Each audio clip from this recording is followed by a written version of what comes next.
we accomplished a lot in fighting the mine. Well, and one of the main things we accomplished was that our county boards and our city councils pretty much understood the outrage of the community and were moved quite a ways to change their own positions. And we live in an area that is so special. It's an area that doesn't have some of the degradation in the land or the water or the air that a lot of other communities have. So there's a passionate spirit around the Chequamegon Bay between the two Native American reservations, Bad River and Red Cliff, out to Madeline Island and then Bayfield, Washburn, and Ashland to protect our watershed, because we all know that our watershed is vital to our quality of life. And I think one thing people don't know is that I read recently that 5% of the water in Lake Superior changes over every year. It is not the kind of thing that you can pollute and then do much about.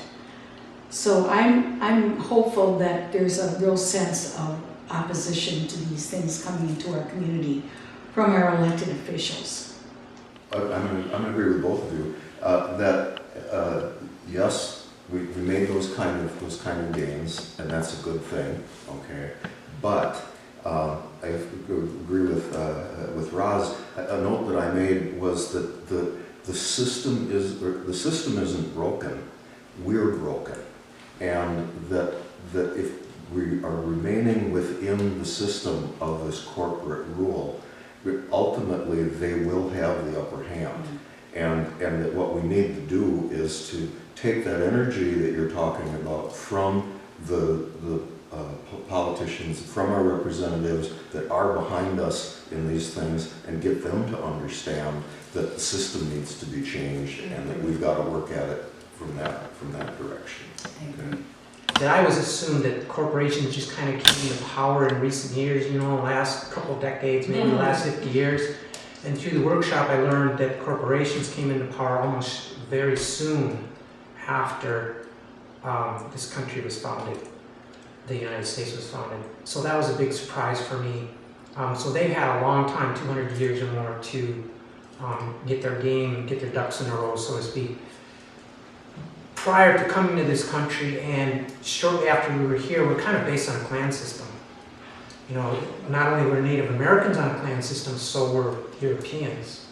The Irish, the English, the Germans, they all had clan systems.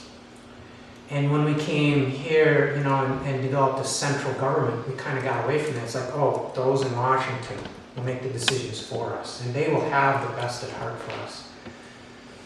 But it isn't that way. And so I think, you know, need to kind of get, what we're talking about, what it sounds like to me anyway, like communities taking back their own rights, is we're going to get kind of back to the clan system. It's like, this is our area, this is what we know that works in our area to keep the health of our people and our environment, which, you know, we get our food and air and water from. So we need to keep it as pristine as possible. And every area is different. You know, this course I took in college, we studied the different areas, and like what works here won't work out in Arizona. Arizona is a different ecosystem, or down in the southeast in Florida.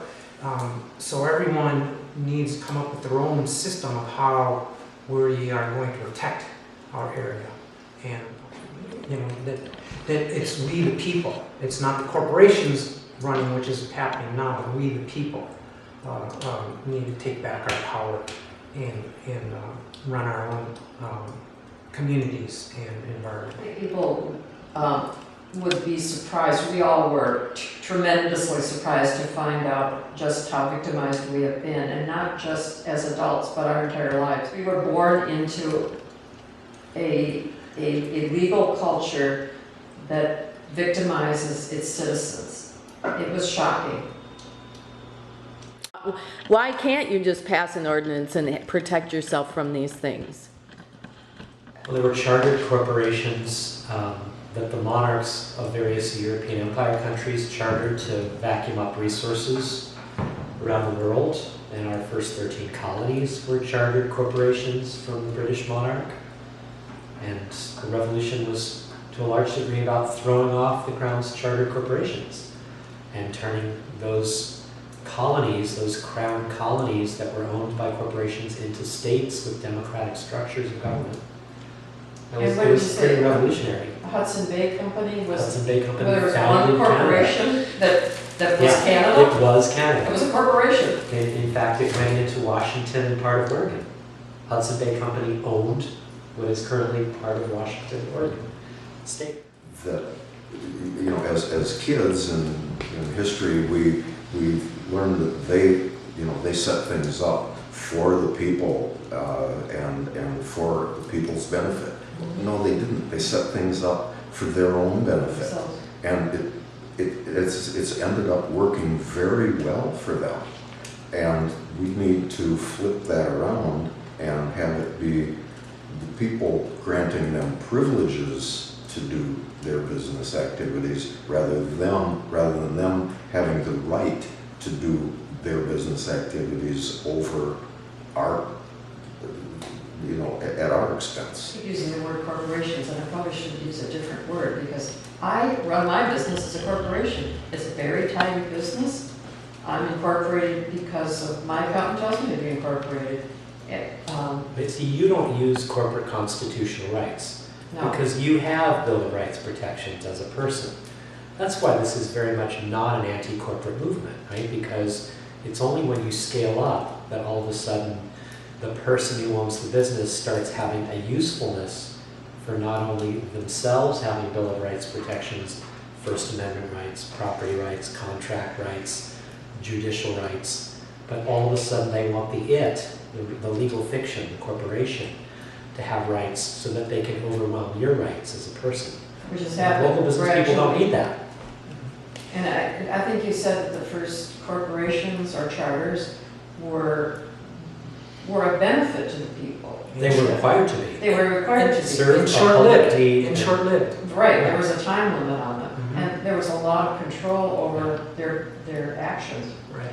And then as the years progressed, that flipped completely on its head.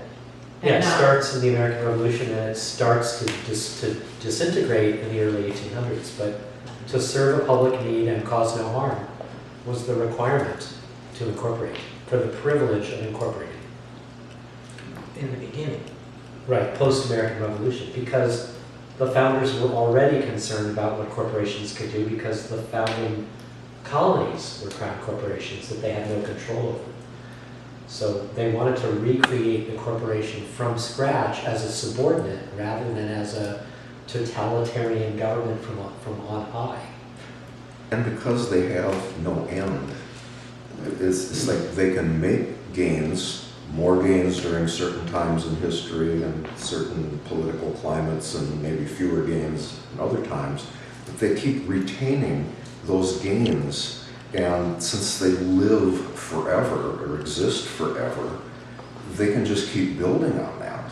And so we're the result of their ability to compound their rights over time with not being impeded at all. They just keep accumulating them. Well, how did that change? When did it change from them being these charters that had limited power, had limited time, to suddenly now a community can't write an ordinance that protects itself because the corporations can come in and sue you, basically? So when and how did that change?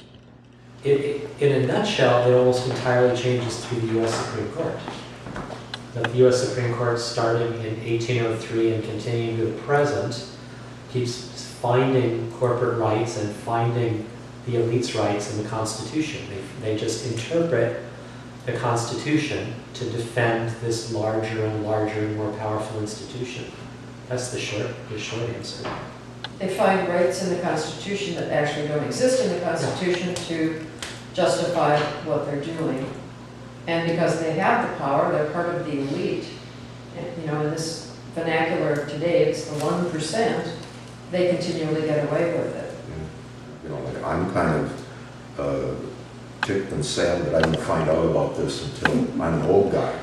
And I'm just wondering how how you feel about that, you know, looking at what we're leaving you, you know, sorry. Sorry we screwed up. But, you know, yeah. I mean, I think it's pretty blatantly obvious that corporations have the steering wheel of our culture, and I think it's about time that we kind of take the wheel again.